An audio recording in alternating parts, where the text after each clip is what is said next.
lacrymogène. Entre complotisme et conformisme, dans la veine de l'omelette au lardon, l'appel à la raison libère. Entre complotisme et conformisme, les chemins de la pensée semblent atteints d'une nouvelle binarité. Descartes avait fait le point à ce sujet sur la raison en indiquant que tout un chacun pense qu'il en est si bien pourvu qu'il ne pourrait en désirer davantage. Quand on parle de raison, on ne sait plus précisément de quoi il s'agit. Est-ce qu'on parle d'avoir tort? Est-ce qu'on parle de la motivation? Est-ce qu'on parle de rationalité? L'usage de la raison reste vraiment un défi. Le manque de rationalité s'évite encore à notre époque. Ne vous y trompez pas, ce manque a son palais au sommet de la gouvernance de la plupart des pays du monde. Et c'est ce que je vais vous démontrer ici avec une analyse et une métaphore. Bonjour, je vous invite à faire un voyage d'une dizaine de minutes afin de faire réfléchir à des représentations qui ont cours actuellement en insistant pour avoir raison. Donc, voyageant dans nos airs, deux maladies se rencontrent, la peste et la rougeole. Où vas-tu? Demande la rougeole.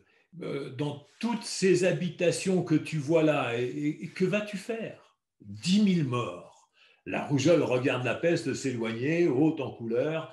Un temps plus tard, la commère est de retour, l'humeur joviale. La rougeole l'interpelle. Je ne comprends pas, là. Tu avais dit que tu ferais 10 000 morts et tu en as fait 100 000.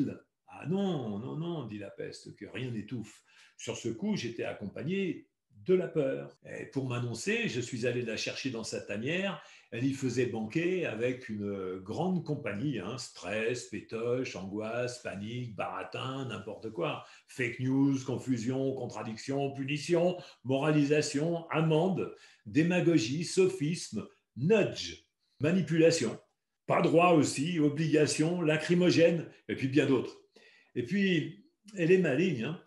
Elle prend la voix de ceux qu'elle rend muets et elle la donne à ceux qui veulent crier. Elle rend sourds et idiots des politiciens, des médias et puis bien d'autres, hein. À peine j'avais franchi la porte de la ville, d'ailleurs, la peur s'est emparée d'un type qui était caché derrière un petit écran. À peine il l'a vu, qui s'est mis à crier. Puis soudain, il a eu la voix qui s'est cassée. Il a murmuré que tu étais avec moi. Et il a poussé devant lui, principe de précaution et crainte du risque. Ces deux-là, ils font bon ménage, hein.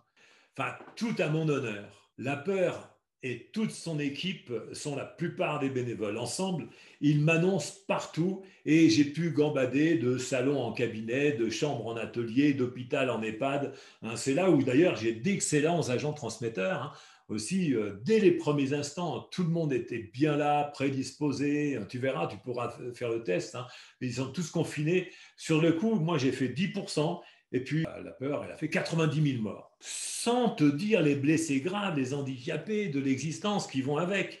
La rougeole mise en cause trouva à chamailler. La polémique dura encore, tandis que l'hécatombe se poursuivait. Les deux maladies comptaient les victimes et surtout les morts. C'était leur fond de discussion, comme d'autres ont un fond de commerce.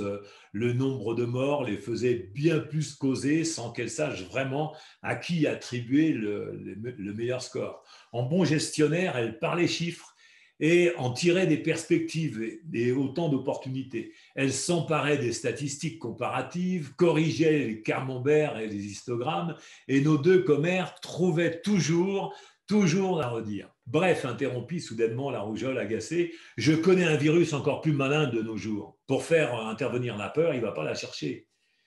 Il laisse faire les médias. Non, je ne vais pas vous faire le coup cette fois du choix entre la peste ou la rougeole, comme je vous l'ai fait l'autre fois entre l'œuf et le cochon pour l'omelette au lardon.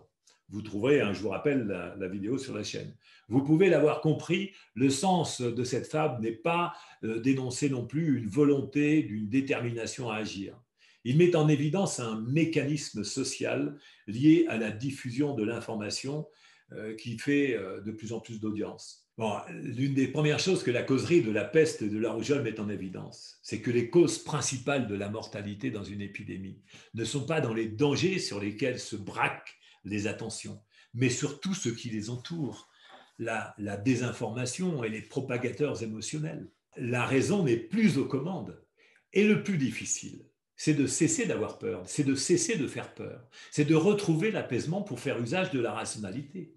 Ne soyez pas surpris, les personnes les plus réceptives à l'irrationnel sont celles qui ont le plus de fragilité et d'instabilité. Autrement dit, les personnes qui ont le sentiment d'avoir à perdre ce qu'elles ont le plus eu de mal à gagner, voire à conquérir, c'est-à-dire les personnes qui ont conquis des pouvoirs et qui veulent les préserver. C'est là qu'il faut bien réfléchir, à savoir où il faut remettre de la rationalité. Et oui, la peur a ses sournoiseries.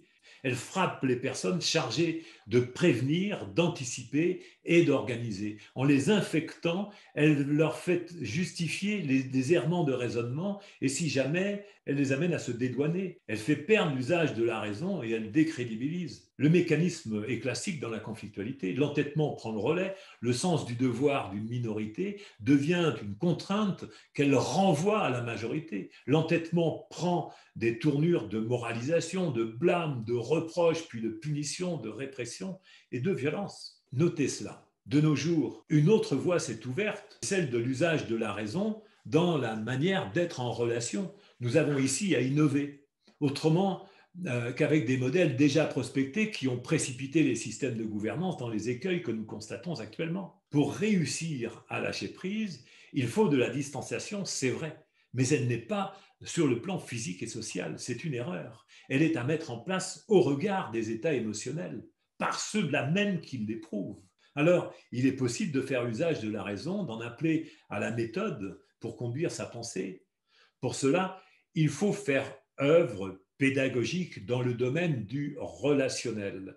Il faut partager, promouvoir des idées d'entente et de qualité relationnelle, de liberté, inciter à réfléchir pour sortir des solutions uniques alors que la raison ouvre sur des multitudes de solutions pour la qualité de vie en société. Sans doute pouvez-vous trouver ici de quoi y faire plus que d'y penser. Utiliser la conscience, la réflexion, et la raison, c'est-à-dire recourir à l'intelligence humaine qui nous fait concevoir l'altérité. Là où les émotions enferment, l'appel à la raison libère. Ainsi, on doit pouvoir s'attendre à ce que ceux qui se revendiquent comme étant compétents pour animer la vie politique ne soient pas des incompétents face à l'émotionnalité. Et si vous voulez approfondir ce contenu, abonnez-vous à cette chaîne et écoutez déjà cette vidéo sur la qualité relationnelle que je vous recommande. Je vous remercie. À bientôt.